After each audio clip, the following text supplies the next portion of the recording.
Helo, a croeso i'r fideo hwn ar gyfer y cwrs TGAU Cyfrifiadureg. Yn y fideo hwn byddwn nhw'n edrych ar Uned 1.3.1 a'r pynciau canlynol, nodweddion rhwydweithiau, eu manteision a'i anfanteision, a topolegau rhwydwaith cyffredin, a'i manteision ac anfanteision cymharol. Gadewch i ni edrach yn gyntaf ar fanteision ac anfanteision rhwydweithiau.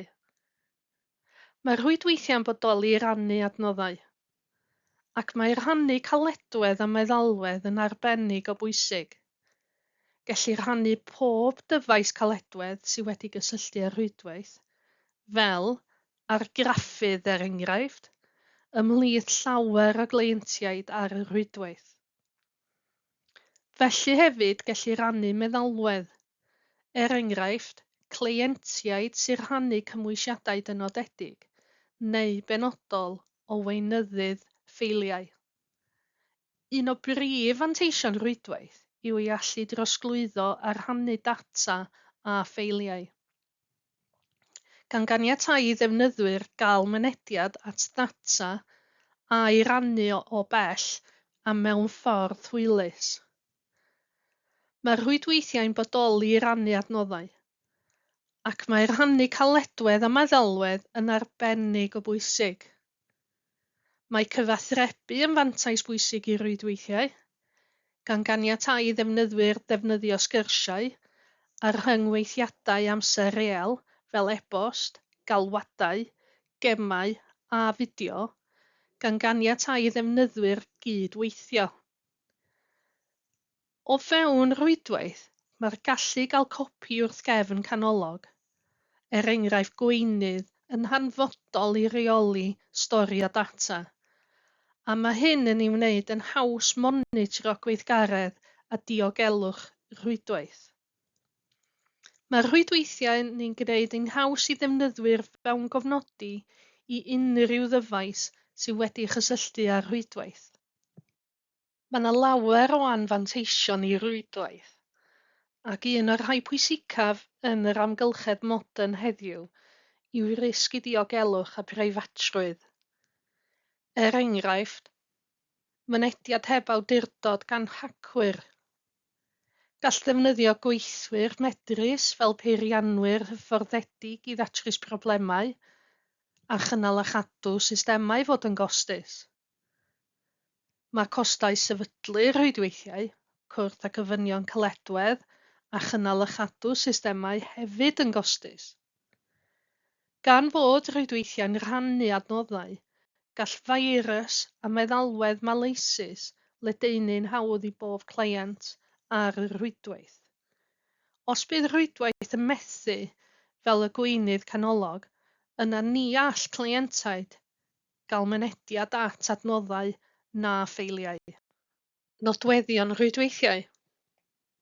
Rhaid i rhwydwaith allu diwallu anghenion defnyddwyr mewn perthynasau berfformiad, enghraifft i led band, faint o ddata y gallu gario, a'i oedi, sef yr amser mae'n ei gymryd i ddata gael ei anfon a'r amser mae'n gymryd i gyrraedd y cyrchfan. Mae hyn yn achosi oedi. Graddadwyedd neu scalability, a all y rhwydwaith dyfu.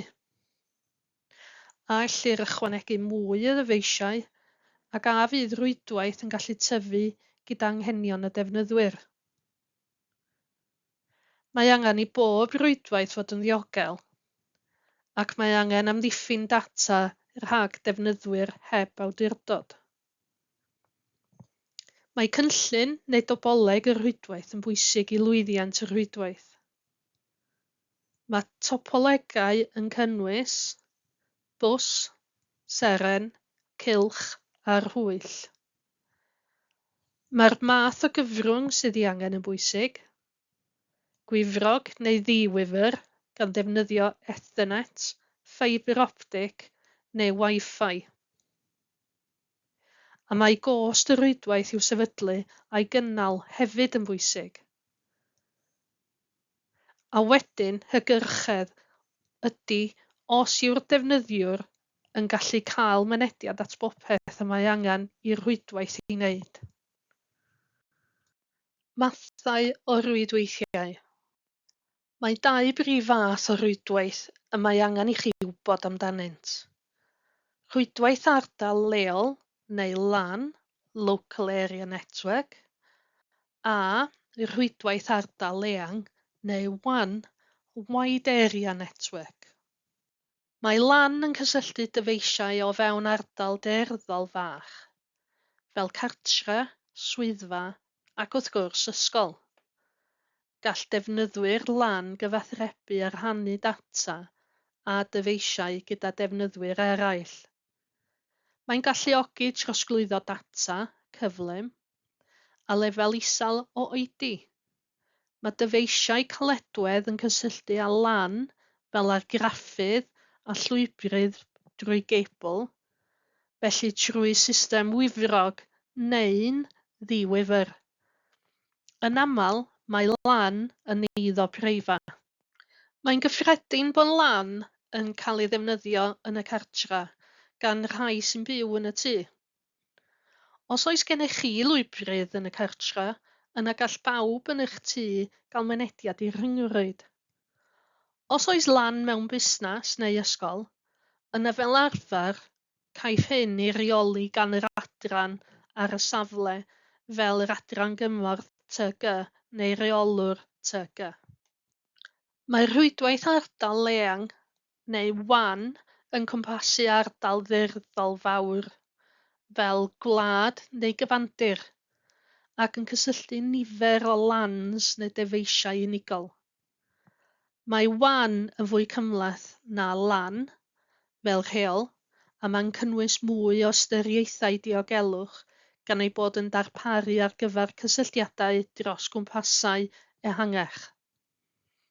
Mae WAN yn dibynnu ar gyfryngau cyfathrebu a throsglwyddo pellter hir arafach fel ffeibr optig a chysylltiadau lloeren i alluogi WAN i gysylltu â LAN. Mae darparwyr trydydd parti, fel cwmnïau telathrebu, yn darparu cysylltiadau cyfathrebu allanol i gysylltu rhannau o WAN. Un o fanteision WAN yw y gallu rhannu adnoddau ar draws sawl safle, felly nid oes angen cymorth ar bob safle. Mae'r WAN yn caniatáu bob dyfais sy'n cysylltu iddo gael ei chefnogi drwy'r brif safle, ac gall y rhai sy'n cyrchu'r WAN weithio gyda'i gilydd gan rannu data ac adnoddau. Beth yw'r prif wahaniaethau? Mae LAN fel arfer yn gyflymach, yn fwy diogel, a mae ganddo led band uwch oherwydd ei fod yn cysylltu dyfeisiau o fewn ardal daearyddol llai. Mae hyn yn caniatáu trosglwyddo data yn gyflymach a gyda llai o myrraeth. Mae WAN ar y llaw arall yn cwmpasu ardal ehangach, gan gysylltu dyfeisiau ar draws gwledydd, ond yn defnyddio technolegau cyfathrebu pellter hir arafach, gan arwain at gyflymderau is a lefelau oedi uwch. Byddwn nawr yn edrych ar topolegau rhwydwaith. Topoleg rhwydwaith yw ffurfiant ac arddull rhwydwaith. Mae'r topoleg yn pennu sut mae cleientiaid, gweinyddion, dyfeisiau a cheblau yn cael eu trefnu a sut maen nhw'n gweithredu. Y topolegau y mae angen i chi wybod amdanynt yw bws, seren, cylch a rhwyll. Dyma olwg ar topoleg y bws a'r cylch. Nodwch y gwahaniaethau a sut mae dyfeisiau wedi gosod. Sylwch sut mae gan topoleg y bws un prif gebl a mae pob cleiant yn cysylltu ag o, a bod ganddo gylch wedi'i labelu fel terfynwr ar ddau ben. Mewn cyferbyniad, mae gan dopoleg y cylch un brif cylch neu ddolen y mae pob cleiant yn cysylltu ag o. Dyma olwg ar dopoleg y seren a'r hwyll. Sylwch fod ganddyn nhw nodweddion debyg. Sylwch sut mae gan y ddau dopoleg leiantiaid sydd wedi cysylltu drwy geiblau ar hyd hir. Gadewch i ni edrych yn gyntaf ar topoleg y bws. Y topoleg y bws yn cynnwys un prif geibl yn unig, a elwir yn asgwrn cefn neu fws. Mae pob dyfais a rhwydwaith yn cael ei gysylltu ag o. Anfonir cyfathrebiadau lawr y ceibl fel signal electronig. Ceir terfynwr ar ddau ben y ceibl. Pan fydd cyfathrebiad yn cyrraedd pen y ceibl, bydd y ddau derfynydd yn amsugno'r signal. Mae hyn yn sicrhau bod llai o myraeth ar hyd y rhwydwaith. Mae'r rhwydwaith hwn yn mynd yn araf os ychwanegir mwy o ddyfeisiau ato, ond mae o'n rhad. Gan mai dim ond un ceibl yn y canol sy'n yna, dim ond un math o gyfathrebiad y gellir ei anfon i lawr y wifren ar y tro, neu bydd gwrthdrawiad yn digwydd. Mae'r signal yn teithio i fyny ac i lawr y wifren ganolog, a bydd yr holl gleientiaid yn gwirio a yw'r data sy'n cael ei gario wedi fwriadu ar eu cyfer nhw. Cyn i ni edrych ar fanteision ac anfanteision topoleg bws, gwasgwch y botwm pause i oedi'r fideo ac ysgrifennwch chi gymaint o fanteision ac anfanteision y gallwch chi feddwl amdanyn nhw. A pan dach chi'n barod, ail ymunwch i gymharu eich atebion chi a'r atebion ar y sleid hon. Manteision. Chad i'w osod, dim ond un ceibl sydd ei angen, a mae'n hawdd i'w sefydlu. Gellir ychwanegu dyfeisiau pellach at y rhwydwaith, yn hawdd drwy gysylltu â'r prif fws. Anfanteision. Os bydd unrhyw fethiant i'r ceibl, bydd y rhwydwaith yn stopio. Mae hyn yn gwneud y ceibl yn bwynt methiant sengl. Anodd datrys broblemau ar y rhwydwaith. Nid yw'n addas ar gyfer ardaloedd mwy gan fod hyd y ceibl yn gyfyngedig a bydd y signal yn gwanhau dros bellderoedd hirach. Bydd popeth yn arafu wrth i fwy ddefnyddwyr cael ei ychwanegu ato, a gall hynny achosi tagfeydd ar y rhwydwaith. A pob dyfais yn cael mynediad at yr holl ddata sy'n cael ei anfon i lawr y llinell, gan achosi risg diogelwch. Topoleg seren. Topoleg seren. Mae topoleg seren yn cynnwys cleientiaid unigol neu ddyfeisiau wedi cysylltu â hi drwy bwynt canolog a elwir yn nod. Gall y nod fod yn switch neu yn hwb. Mae'r nod canolog yn derbyn ac yn dosbarthu negeseuon i'r cleiant neu'r ddyfais gywir. Cyn i ni edrych ar fanteision ac anfanteision topoleg seren, gwasgwch y botwm pause i oedi'r fideo ac ysgrifennwch gymaint o fanteision ac anfanteision y gallwch chi feddwl amdanyn nhw. Yna, ail ymunwch i gymharu eich atebion chi gyda'r atebion ar y sleid. Manteision. Mae topoleg seren yn cyfathrebu'n gyflym, a dim ond un ddyfais fydd yn cael ei effeithio gan geibl sydd wedi torri, sy'n cysylltu'r dyfais benodol honno. Mae'n hawdd ychwanegu cleientiaid newydd at y rhwydwaith, a mae'n hawdd dod o hyd i broblemau, oherwydd bod un dyfais ynghlwm wrth bob ceibl. Mantais yw nad yw bob dyfais yn gweld negeseuon sy'n cael eu hanfon ar draws rhwydwaith, gan greu diogelwch ychwanegol. Anfanteision. Gall topoleg seren fod yn ddrud ac yn anodd i'w gosod. Mae angen mwy o geiblau, nag ar gyfer rhwydweithiau eraill. Os bydd y switch canolog neu'r hwb yn methu, yna bydd y rhwydwaith cyfan yn methu. Mae angen staff wedi hyfforddi ar gyfer topoleg seren. Gadewch i ni edrych ar topoleg y cylch. Yn y topoleg hon, mae pob dyfais wedi chysylltu mewn dolen gaeedig neu gylch. Mae gan bob dyfais sy'n cysylltu â'r rhwydwaith hwn gysylltiad i fewn ac allan, sy'n golygu bod data'n mynd i fewn drwy un porth ac yn gadael trwy borth arall. Mae hyn yn golygu bod yr holl wybodaeth neu gyfathrebu'n cael ei basio mewn un ffordd yn unig. Mae'n un gyfeiriadol neu un ffordd. Mae gwrthdrawiadau'n cael eu lleihau gan mai dim ond un dyfais ar y tro sy'n anfon data.